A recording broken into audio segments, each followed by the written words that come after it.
Shall I call you Weather War 101 while doing this interview? Or do you have a nickname you go by?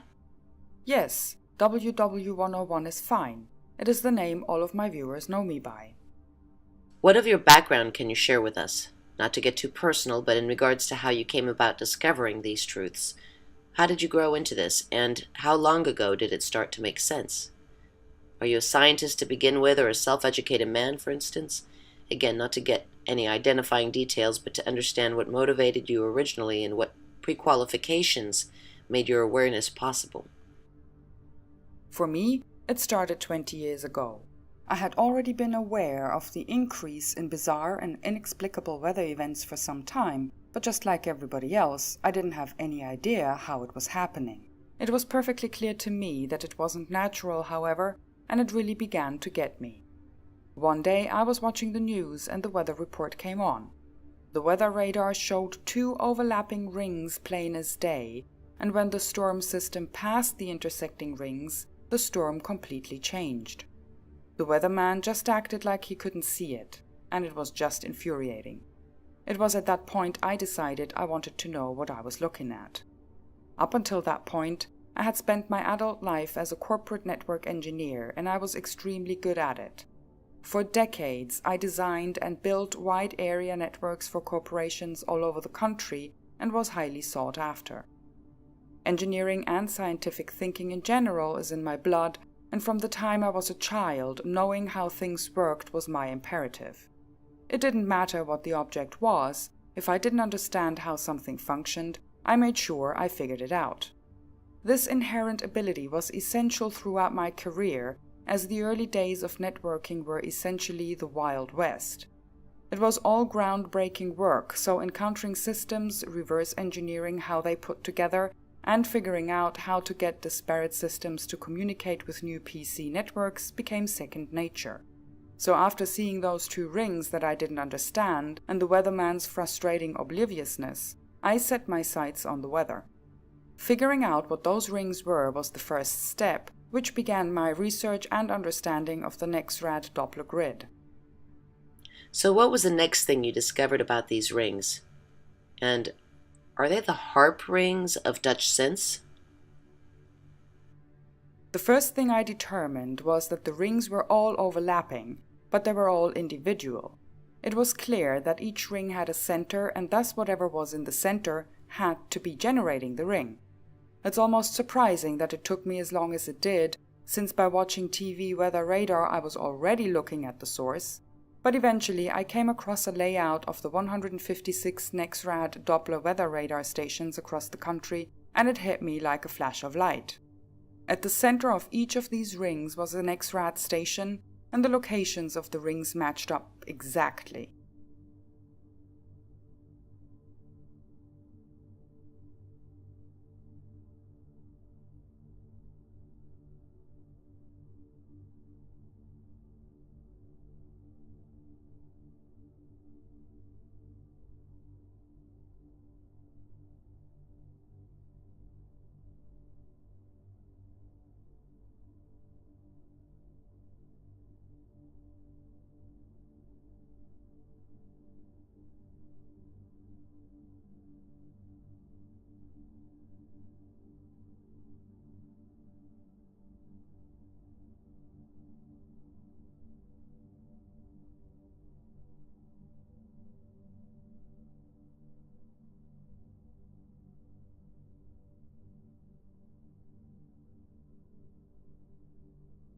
Thus it was the weather radar itself that was generating those rings. When I first began encountering the quote-unquote truth movement, the first thing that I came across was of course Dutch Sins and his harp rings. It really speaks to the totality of misdirection that the first thing you ask was the first thing I encountered, but I'm sure we'll get into that later. It is embarrassing now, of course, but I was naively enthusiastic about getting in touch with him. What I had discovered about NEXRAD was inarguable and daily observable, and I knew it would hit the truth community like a bolt of light, just as it did for me, and was hoping to work with Dutch Sins to get that vital information out. I contacted Dutch, spent considerable time in email communication with him, made my case, showed him the NEXRAD layout, showed him video proving it, and to my dismay, he refused to acknowledge it and kept singularly pushing harp. Since I could prove that the center of those rings were actually Nexrad and not some research facility in Alaska, I found it very disturbing that he refused to see that and, at the time, didn't understand why. How long did it take you to catch on? Well, it didn't take terribly long after that. Although still naively, I had hoped that Dutch Sins was an isolated case, I soon found out that that wasn't the case at all. I contacted Scott Stevens, the so-called meteorologist whistleblower, and had the same lengthy conversation I had with Dutch. Ultimately and condescendingly, he basically told me not to worry about it, and instead I should, quote, point people to the sky and let them make their own interpretations, unquote. Many years later, you can see this is exactly what he's still doing. One by one, I contacted all of the other people who were, quote-unquote, leading the truth movement. One by one, they behaved in the identical manner. I contacted Jamie Lee and had similarly disturbing experiences.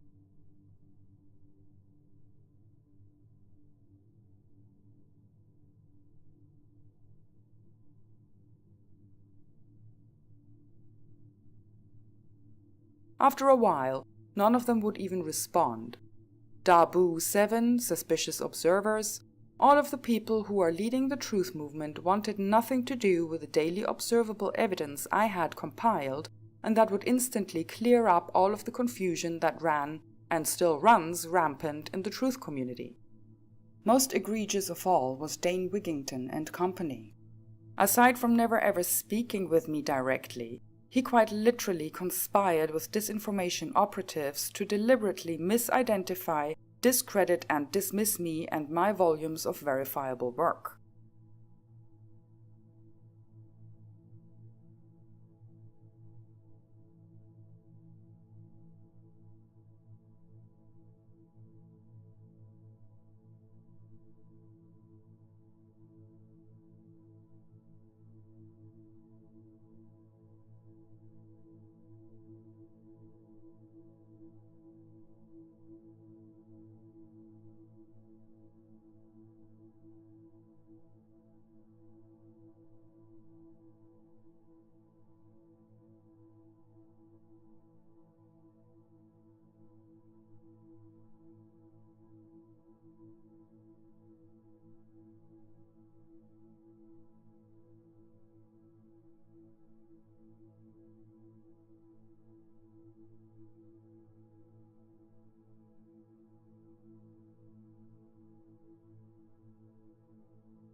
Since we haven't gotten to water vapor yet, we'll have to revisit that as well.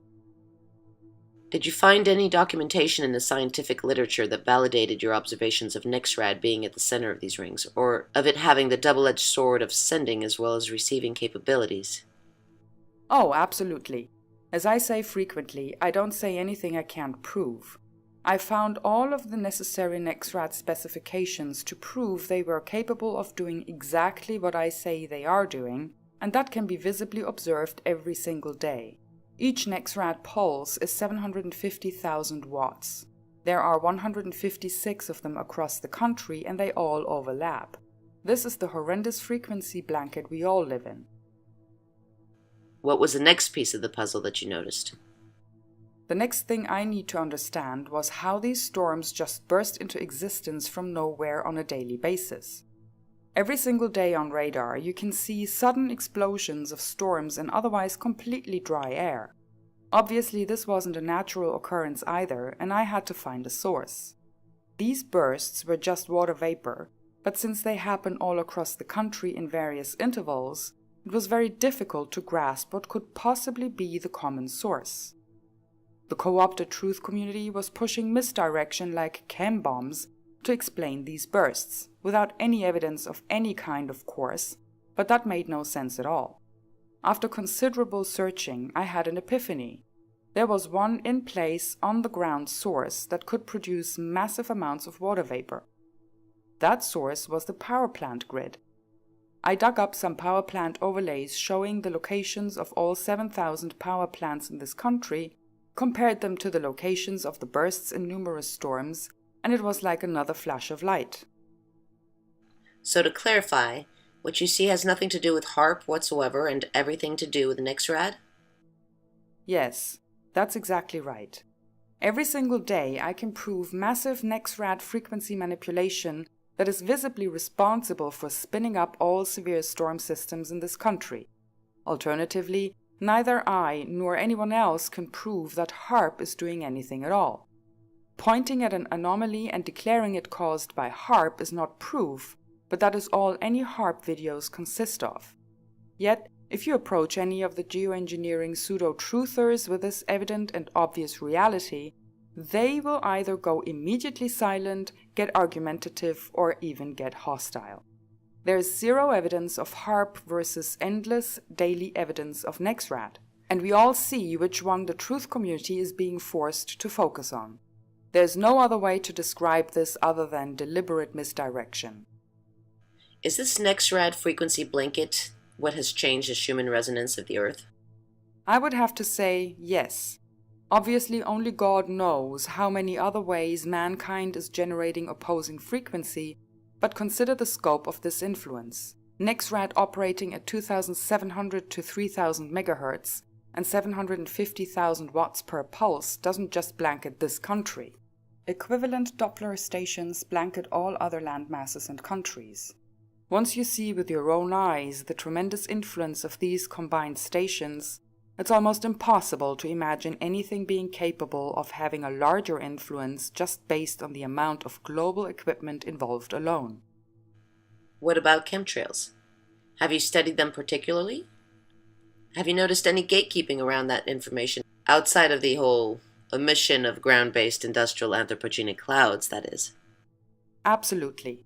Like everyone else involved in this subject, chemtrails was one of the first things I saw. They are impossible to miss and have been for decades. One reason I don't focus on them is precisely because of the gatekeeping and disinformation around them, and the fact it is the other thing that already saturates the truth community. The topic on its own is so effectively discredited and dismissed by the so-called normal people and the quote-unquote scientific community that you can't even get the word chemtrails out of your mouth before someone screams tinfoil hat. However, chemtrails are very real. Some of the gatekeeping and misdirection memes claim that they are sprayed to break up and stop natural rain, but like almost all disinformation, it's exactly the opposite of reality. They aren't sprayed to stop storms, they are sprayed to help create and control them. Chemtrails absorb and combine with a massive water vapor generation and provide CCN, cloud condensation nuclei. They provide the frequency controllable components that are required for the NEXRAD Doppler grid to manipulate storm systems. NEXRAD Doppler frequency has little effect on pure water vapor, which is the reason for the heavy metal nanoparticles found in chemtrail samples all around the world. Chemtrails provide a variety of other components as well, like frequency-activated artificial ice nucleation components. This is how it is possible to have hail fall on a 104-degree day, and why giant hail is falling around the world as we speak. What was, since it was declared over after one magical season of shockingly heavy rain, the source of the California drought and other regions caused by then, if not chemtrails? Ah yes, the California drought. Controlled opposition claims the drought is caused by geoengineering and it is intentional. Like all disinformation, this is exactly the opposite of the truth. The fact is, they are constantly and desperately trying to resolve the drought, and they don't have to intentionally do anything for drought to exist. Drought is evidence of the fact that, even in spite of constant geoengineering efforts, the controllers are still failing to compensate for global warming and the broken water cycle and are failing to get sufficient water vapor to California.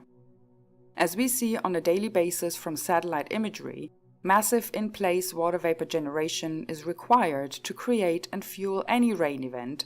Therefore, the only thing required for drought is the absence of or inability to drive water vapor to any particular area. To understand California drought, one must understand how sequential water vapor generation works. Obviously, it takes a tremendous amount of water for storms, far more than any one power plant could produce. So, one group of power plants will provide the initial burst of water vapor to get the water vapor mass started.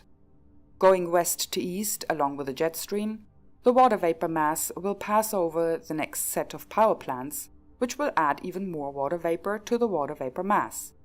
This process continues as the storm system travels east until it is pushed past saturation and thus rains down in a deluge on whatever community is in the path. The problem for California is that it is the first state in the geoengineering cycle for this country and thus has no states before it to generate sufficient water vapor mass. Although there are certainly water vapor generation means in the Pacific, they are very rarely effective at getting enough water vapor to California to push it past saturation before it dissipates. As a result, the controllers have had to try various other bizarre means of getting water vapor to California, like getting weather to travel east to west against the jet stream and spinning water vapor in from Colorado or Mexico, where water vapor generation capacity is highest.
My series of California drought videos illustrate and prove this reality time and again, including the one drought-solving storm you are referring to.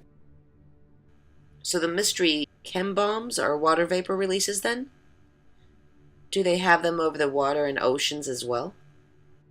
Yes, the ridiculous disinformation propagated by controlled opposition, claiming these bursts are quote-unquote chem bombs, is entirely false. They are, in fact, water vapor bursts, as anyone who understands the simple process can see for themselves. There is water vapor generation in the oceans as well, most of which can be seen along the equator, but it is not nearly as widespread as it is on land. You can't very well put a power plant every dozen miles in the ocean, can you? Exactly how ocean water vapor generation is being accomplished is more elusive than on land, because there simply isn't much video or documentation of it.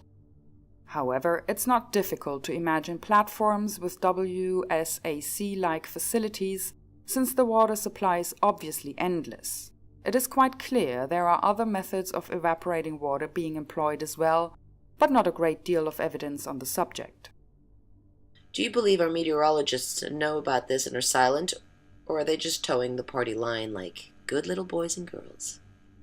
I've tried very hard to give meteorologists the benefit of the doubt and opportunity to explain themselves, but it's hard to imagine it being any other way. It just isn't believable that people supposedly trained in science, and who supposedly study radar and satellite imagery every day, somehow do not see what is right in front of them. The level of ignorance and obliviousness simply isn't plausible. They may individually have differing reasons for their silence, complicity, fear, money, etc., but there is no doubt as a whole that they would have to know what they're looking at, just as I do. I'm old enough to remember when weather used to come in from the west coast and swirl around and out the east coast. But then it was like we started getting all these little land hurricanes all of a sudden. And the movement of the weather stopped making sense. When did this all happen? How long have they been at the next rad game? The model number for the NEXRAD stations across this country is WSR-88D. It stands for Weather Surveillance Radar 1988 Doppler. This model was developed and rolled out in 1988. However, there were several previous versions. Before the WSR-88D, there was the WSR-74C. Before the WSR-74C, there was the WSR-57. Before the WSR-57, there were the first weather surveillance radars converted from World War II Navy radars. They were called WSR-1, WSR-1A, WSR-3, and WSR-4. How long they have been in dual-purpose use is another matter. However, I don't consider the development and infiltration of any of these systems and their uses to be accidental. The first WSR was installed in Washington. The second was installed in Wichita, Kansas. Tornadoes coincidentally started increasing in what would later be called Tornado Alley in conjunction with the implementation of WSRSs. As a matter of fact, if you watch old movies from the 40s and 50s and pay attention to the skies, you can occasionally see very early patterns even back then that are quite similar and precursor to what we see today. A comment after one of my podcasts sharing your work was from a man who claimed to have been told decades ago by a friend who worked for a power plant that they make clouds and have been for decades, 40 to 50 years. How far back has the water vapor aspect been manipulated, do you know? That's a tough question. I doubt you're old enough to remember the 70s and early 80s, but that was when this reality seemed to climax. Drought was severe, snow was rarely falling at all, and it was all critical enough for pretty much everyone to take notice. As near as I can track, this is when expansion of the geoengineering grid went into overdrive and massive water vapor generation ability was developed to compensate for the obviously failing climate and water cycle. However, the systems had already been in place and under development for decades anyway. Obviously, power plants have existed since the late 1800s and cooling towers not long after, but it's tough to say without satellite imagery of that time period when exactly this dual-purpose methodology began being implemented globally. Is there any climate engineering at all that you know HARP is used for? Earthquakes? Does NEXRAD create earthquakes? As I said earlier, I have not seen any verifiable evidence of HARP doing anything. I deal only in facts and what I can prove. In my own documentation of HARP, however, I have stated that many of HARP's reported capabilities have been incorporated or are identical to NEXRAD. That would stand to reason, of course, since HARP is a research facility from the 80s.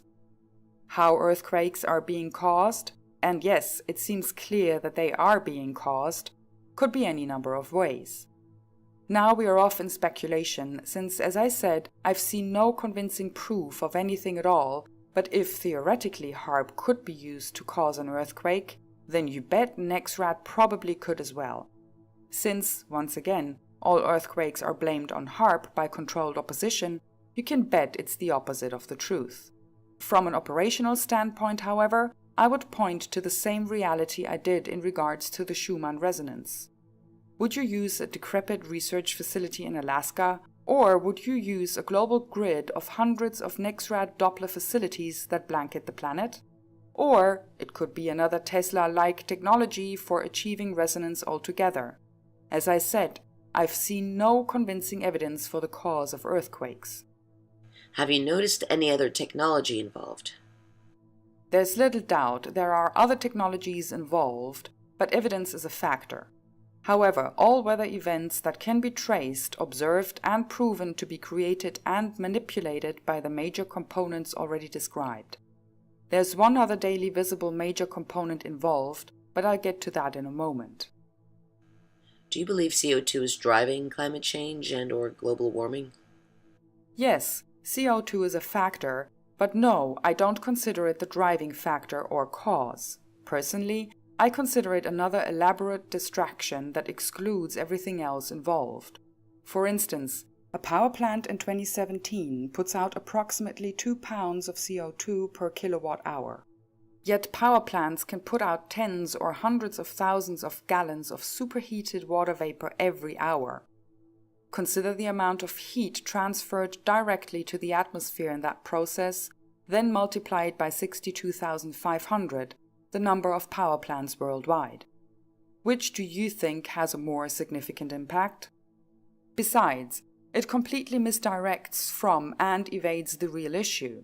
The real issue being the state of the collapsed water cycle, the fact that power plants are artificially supplying the water for all storm systems, the fact that Nexrad is responsible for manipulating those storm systems, and the fact that the industrial controllers have been keeping this horrific reality from the population for half a century at least.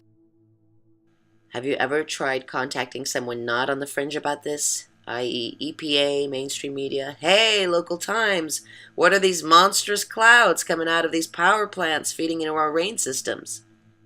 Have you ever brought your complaints forward officially? Yes, of course. I've certainly tried. Pretty much every video I produce, I send to mainstream media, meteorologists, etc. Typical response is getting mocked, insulted, and dismissed as a tinfoil hat-wearing loony, even though they never actually look at the evidence. The search for an actual mainstream media journalist with eyes and a brain, or a scientist who knows what boiling water is, continues. I live in South Louisiana where we are surrounded by water, and sometimes you can see the steam rise up from the water, and it's pretty impressive. And sometimes I swear it seems as if it's on a conveyor belt being sucked down the line by a hidden source. Faster than natural. Am I getting carried away with my imagination, or could there be something with that kind of power? Also, I heard that they can make it fog, and we also have been having heavy fogs. Wonder if it is connected somehow? Yes, this is the other major component I was talking about, and you aren't crazy at all. You are seeing exactly what you are seeing, and that is orgone manipulation. In the 1950s, Austrian Wilhelm Reich developed a very simple device using copper tubing and a water source to ground it in, called a cloudbuster. This device, when pointed at an area of sky, would draw orgone energy from the atmosphere and seemingly miraculously create clouds and rain. This seemingly miraculous occurrence of clouds appearing out of nowhere from a fixed location can now be seen on a regular basis all over the world. There isn't any question that a global grid of orgone manipulators is the fourth major component of this operation, but since this one requires almost no equipment at all, it's considerably more difficult isolating how this aspect is being accomplished. What happened to the jet stream? Do we still have one? I suppose that's a matter of perspective. It exists, but there is certainly nothing natural about its flow or direction, and it is manipulated by giant circles of phased array and Nexrad rotating frequency, which spin weather systems north and south, depending on what the controllers are trying to accomplish with any given system. If you mean, does it exist as they show it in graphics on weather reports with the giant sweeping omega loops running north and south across the entire country, then no, certainly not. How far does this climate engineering phenomena and technology expand to in the world? Are there any countries with natural weather left? Global geoengineering is exactly that. It's global. I have not found even a handful of countries that don't have all of the identifying signatures of geoengineering, and it's clear that the only reason they haven't been infiltrated is because the industrial controllers have not been able to gain access and build the necessary grid of dual-purpose power plants and Doppler radar grid. Mind you, we're talking about not being able to gain access even over the last half a century. One glaring example of this is Iran. In fact, I did a video about it called facetiously, "Global Geoengineering is Not Global." The title was a tease, of course, since, as I said, it is most certainly global, but doesn't include Iran. In that video, I show that there are absolutely no cyclical daily bursts of water vapor as there are in almost all other countries, including all of the countries surrounding Iran. In fact, it looks ridiculous. Giant water vapor bursts firing all over the place in every other country, and Iran is just black. no water vapor at all. In that video, I also show the only visible example of natural slow evaporation I've ever been able to find. While in every other country there are these massive bursts going on, you can see that over the Caspian Sea, water vapor slowly starts to materialize as the area turns light gray. It's one of the most astonishing contrasts I've been able to capture to date, and the only natural process example. However, it seems even that country has finally been infiltrated as well. In the last 10 years after the false flag Arab Spring so-called uprisings, which in reality were remote control regime change operations that toppled almost every country in the Middle East, it seems the controllers finally made it in. Since then, it is clear that new power plants, or retrofitting old ones, is now producing the same water vapor bursts in Iran that we see in the rest of the region and the rest of the world. However, I'd say Iran being one of the last countries to fall to this operation the way in which it was quote-unquote opened up to the controllers, meaning the Arab Spring remote control regime change operations, illuminates more about the controllers than any other example. What is the cause of the hydrological cycle being broken exactly then? I'd say the short answer is 200 years of industrialization and pollution. It is very clear that for a very long time, pollution has been diminishing the natural weather cycle and, most importantly, the ability to form clouds and rain.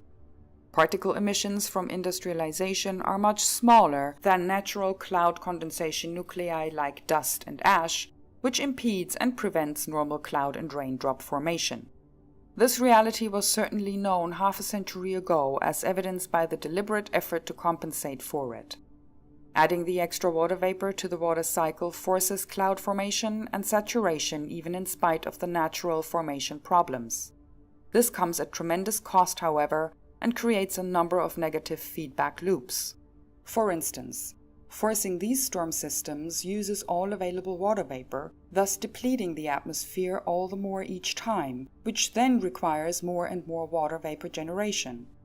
Thus the process necessitates its own continuation. What came first, the chicken or the egg? That is, the use of the technology broke the hydrological cycle, or the technology came after the cycle was broken? Certainly, industrialization and the problems it caused came first. However, since the facilities at the root of the problem are the same dual-purpose facilities they used to try to compensate, it seems the efforts to compensate for it probably didn't come long after that. Isn't there water vapor that still comes up naturally, and isn't it possible that it could land as natural rain somewhere, organically? As I said, one of the negative feedback loops is that forcing these storm systems uses up all of the water vapor. Even if natural formation was still possible, the natural system never gets a chance to do so in the face of daily massive water vapor generation and storm creation. In the few places on Earth that aren't completely industrialized, it's possible slow evaporation and cloud formation could get a chance to happen, but not in any significant manner. Not to keep harping on HARP, but what do you say to the people who talk about the global network of other HARPs around the world? Surely they are not just building all those for nothing. There must be some use to them. There's much more than just the outdated Alaska facility. I say one simple thing. Don't give me speculation, give me evidence. As I said, the reason I don't talk about HARP is that there is no evidence of it doing anything. I prove every single thing I say is part of this process with daily observable and provable evidence. I say NEXRAD Doppler manipulates and controls every single storm fueled by massive water vapor generation because I can show it every single day, right down to the individual NEXRAD stations and power plant facilities involved. All any HARP video is going to consist of is someone waving a pen around at some single radar anomaly and saying HARP did it. Why do you suppose that is? Why do you think the daily provable information I provide has been ignored, suppressed and dismissed by the entire truth community for a decade, but the unprovable and confused speculation about HARP that does nothing but make the truth community look like tin-foil hat-wearing loonies to normal people not only saturates the truth community, it's the deafening singular message? It feels like I'm repeating myself, but hopefully you see the pattern. I once did a video on NASA's space magnet sent up in 2012 that had 4,000 times the Earth's magnetic strength, wondering what kind of effect that would have on various Earth systems. If it were indeed true, and not another NASA fluff piece.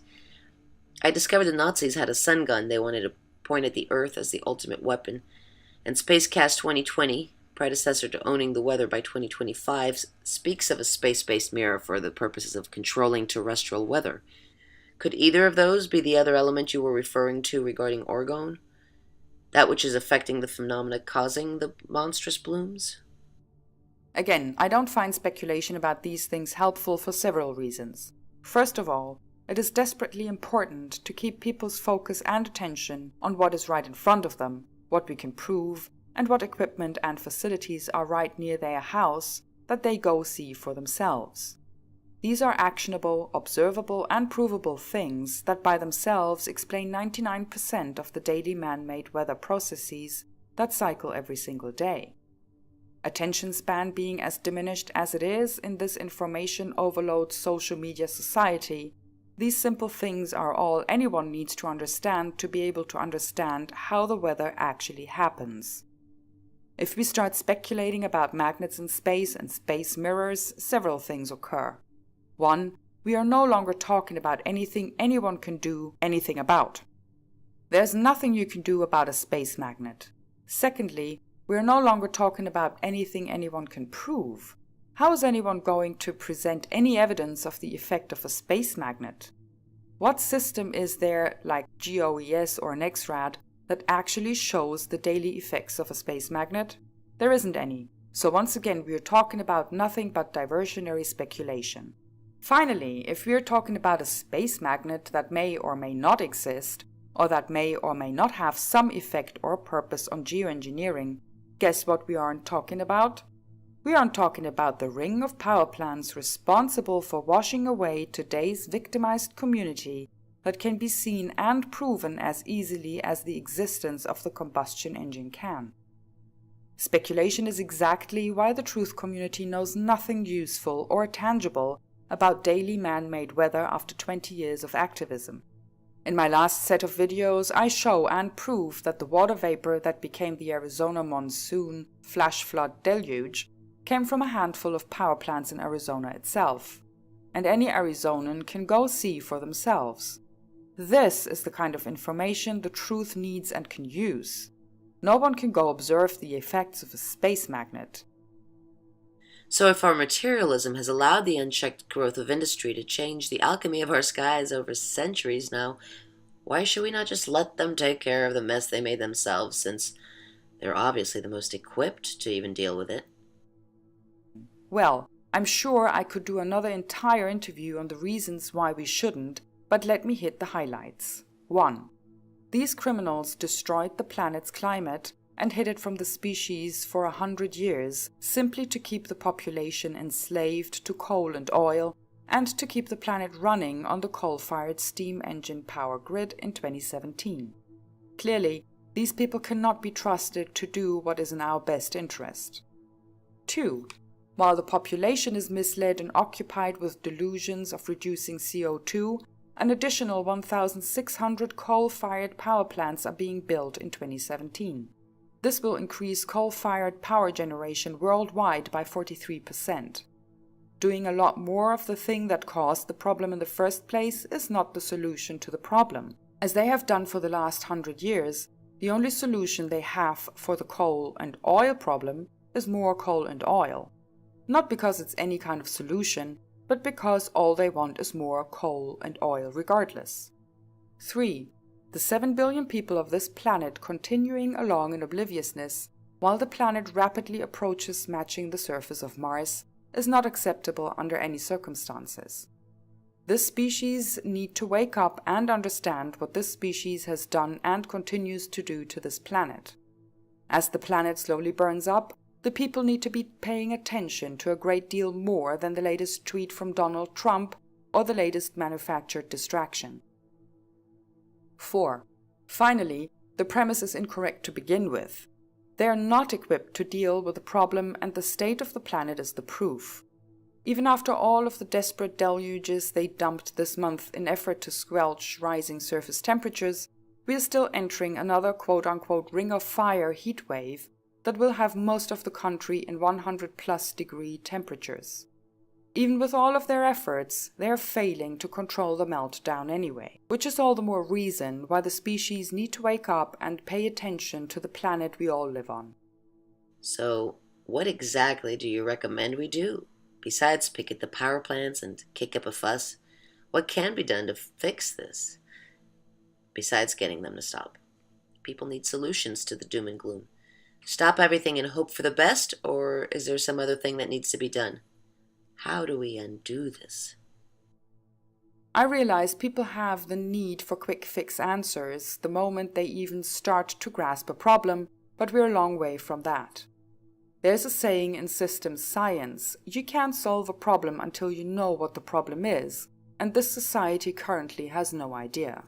For the last 100 years, the people responsible for this have collapsed the climate with a coal-fired steam engine, replaced the natural climate with the one manufactured by the same coal-fired steam engine, and, as I said, are adding 1,600 new power plants to the coal-fired steam engine grid, while the population remains completely oblivious to how and why it exists at all.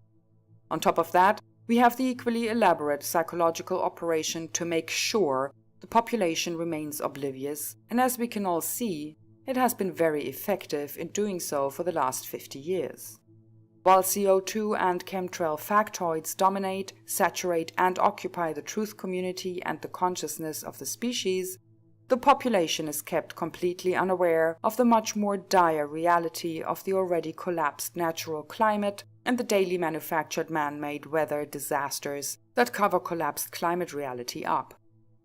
These things have to be clearly understood by first the truth community, which currently is entirely managed and kept in the dark by controlled opposition, and by the general population who face daily deluge and destruction of entire communities all over the world before anything can be done about anything. The people have to understand what is being done to them and why.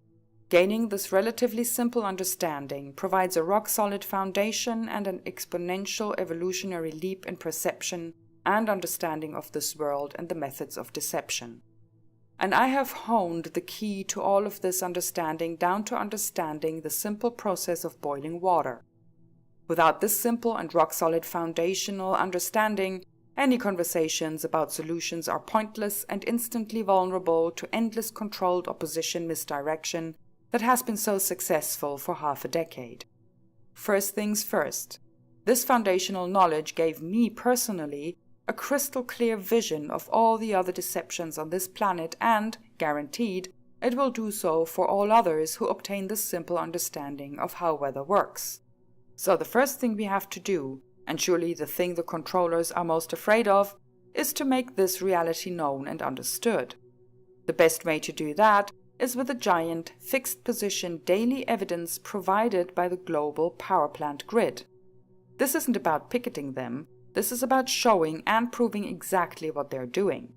If this simple reality was known, not only would it not be possible to wash entire communities away and blame it on Mother Nature, the people behind these daily broad daylight operations costing billions in death and destruction would have some serious explaining to do to every country on this planet.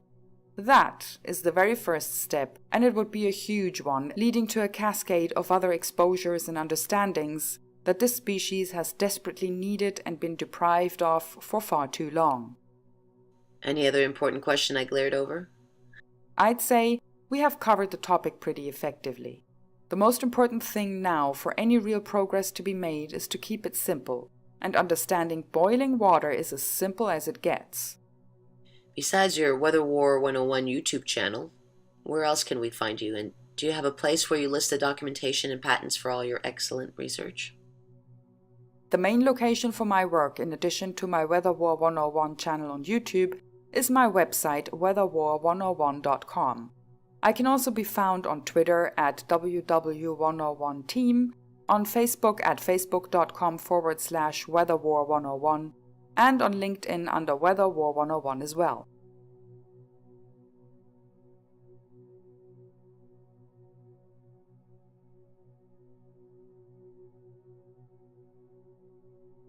All genuine people on the planet are encouraged to contact me, and intelligent, respectful dialogue is always welcomed.